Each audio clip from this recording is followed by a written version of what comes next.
ஓம் சாந்தி. பாபாவின் நினைவோடு 9/10/2025 முரளியின் சாரத்தை பார்க்கலாம். பாபா கேள்வி கேட்குறாங்க. நல்ல முதல் தரமான முயற்சியாளராக இருக்கும் குழந்தைகள் எந்த ஒரு வார்த்தையை திறந்த மனதுடன் கூறுவாங்கன்னு கேட்குறாங்க.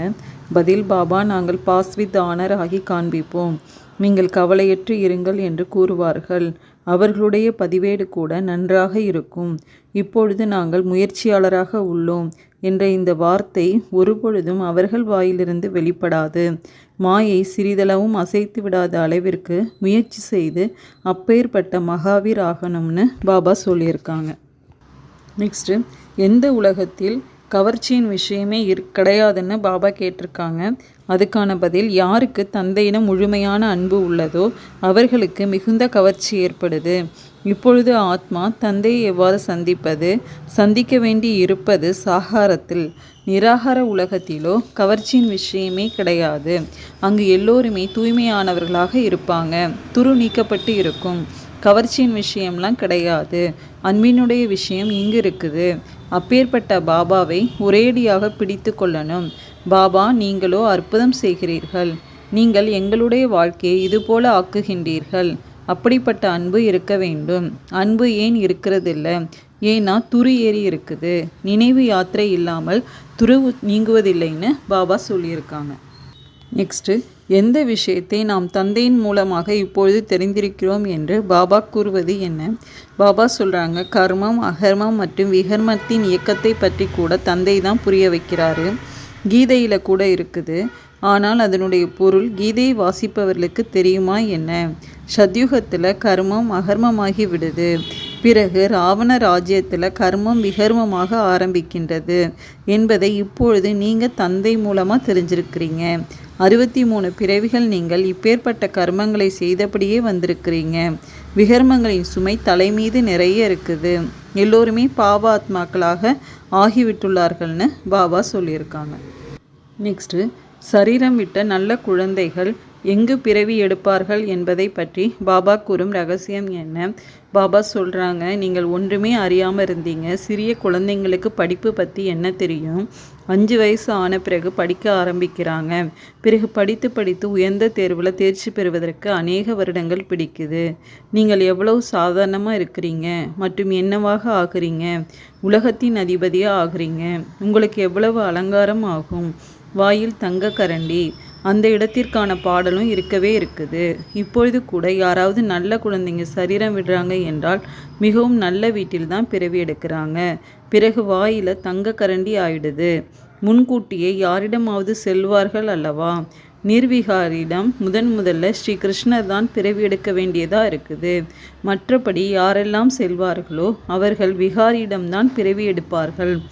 ஆனால் கல்பத்தில் இந்த அளவு தண்டனைகள் அனுபவிக்க மாட்டார்கள். மிகவும் நல்ல வீட்டில் பிறவி எடுப்பார்கள். தண்டனைகள் குறைந்துவிடும். மற்றபடி சிறிதளவு மீதி இருக்கும். இந்த அளவு துக்கம் இருக்காதுன்னு பாபா சொல்லி புரிய வைக்கிறாங்க. நெக்ஸ்ட்டு, யுதிஷ்டர் என்று யாருக்கு கூறலாம் என்று பாபா கூறுவது என்ன? பாபா சொல்கிறாங்க, குழந்தைங்களாகி நீங்கள் எல்லைக்கோடு வரைக்கும் ஓடி சென்று மீண்டும் இங்கேயே தான் வர வேண்டியதாக இருக்குது. நினைவு யாத்திரை மூலம் நீங்கள் ஓடிக்கொண்டே செல்லுங்கள். பிறகு நீங்கள் முதல் நம்பரில் வந்து விடுவீங்க. நினைவு யாத்திரை முக்கியமானது. பாபா, நாங்கள் மறந்து விடுகிறோம்னு சொல்கிறாங்க. அட, தந்தை உங்களை இந்த உலகத்திற்கு அதிபதியாக ஆக்குறாரு. அவரை நீங்கள் மறந்து விடுறீங்க. புயல்கள் வரும்தான். தந்தை தைரியம் மூட்டுகின்றார். கூடவே இது போர்க்களம் என்றும் கூறுகின்றார். யுதிஷ்டர் என்று உண்மையில் தந்தைக்கு சொல்லணும். அவர் யுத்தத்தை கற்பிக்கிறார். எப்படி நீங்கள் போரிடலாம் என்பதை யுதிஷ்டரான தந்தை உங்களுக்கு கற்பிக்கின்றார்னு பாபா சொல்லியிருக்காங்க. நெக்ஸ்ட், எதற்கு தீவிர பக்தி என்று கூறப்படுகின்றது? நாம் எந்த மாலையின் மணியாக கூடியவர்கள் என்று பாபா கூறுவது என்ன? பாபா சொல்கிறாங்க, நீங்கள் வாயால் எதுவுமே ஜெபிப்பது செய்வதெல்லாம் வேண்டாம். மௌனமாக இருக்கணும். பக்தி மார்க்கத்தில் எவ்வளோ உழைக்கிறாங்க. உள்ளுக்குள்ளே ராம்னு ஜெபிக்கிறாங்க. இதுக்கு தான் தீவிர பக்தின்னு சொல்லப்படுது. பாபா நம்மை தன்னுடைய மாலையினுடையவராக ஆக்கி கொண்டிருக்கிறார் என்பதை நீங்கள் தெரிஞ்சிருக்கிறீங்க. நீங்கள் ருண்ட மாலையின் மணியாக கூடியவர்கள். அதை பிறகு பூஜிப்பார்கள். ருத்ரமாலை மற்றும் ருண்டமாலையாகி கொண்டிருக்கின்றது. விஷ்ணுவின் மாலைக்கு ருத்னமாலை என்று கூறப்படுகிறது. நீங்கள் விஷ்ணுவின் கழுத்து மாலை ஆகின்றீர்கள். எப்படி ஆகிறீங்க? ஓட்டப்பந்தயத்தில் வெற்றியடையும் பொழுது தந்தையை நினைவு செய்ய வேண்டும் மற்றும் 84இன் சக்கரத்தை அறிந்து கொள்ள வேண்டும்னு பாபா சொல்லியிருக்காங்க. நெக்ஸ்ட்டு, பக்தி மார்க்கத்தில் உள்ள எந்த விஷயம் இப்பொழுது இல்லை என்று பாபா கேட்டிருப்பது என்ன? பாபா சொல்கிறாங்க, இது நினைவு யாத்திரையாக இருக்குது. உங்களது யாத்திரையை பாருங்கள், எவ்வளவு முதல் தரமானது.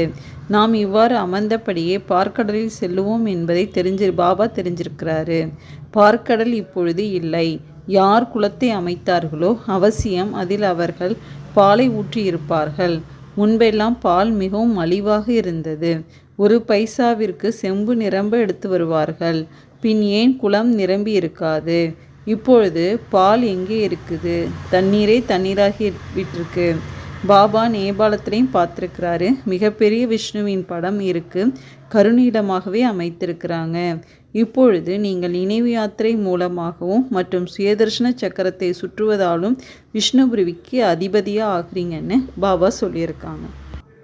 நெக்ஸ்ட்டு, எங்கு அவமரியாதை செய்யும் வகையில் மாயின் பலம் இருப்பதில்லை என்று பாபா கேட்டிருப்பது என்ன? பாபா சொல்கிறாங்க, முழு உலகத்தில் தெய்வீக ராஜஸ்தானம் இருந்தது. இத்தனை கண்டங்கள் இருக்கலை. இதே டெல்லி யமுனாவின் கரையோரமாக இருந்தது. அதற்கு பரிஸ்தான்னு சொல்லப்படுது. அங்கு நதிகள் கொந்தளிக்குமா என்ன? இப்பொழுது எவ்வளவு கொந்தளிக்குது. அணைக்கட்டுகள் உடைந்து போகுது. இயற்கைக்கு நாம் அடிமையாகி விட்டது போல இருக்கின்றோம். பிறகு நீங்கள் எஜமானராக ஆகிவிடுவீங்க. அங்கு அவமரியாதை செய்யும் வகையில் மாயின் பலம் இருப்பதில்லை. பூமி பிளக்கும் வகையில் அதற்கு பலம் இருக்காதுன்னு பாபா சொல்லியிருக்காங்க. அச்சா, ஓம் சாந்தி.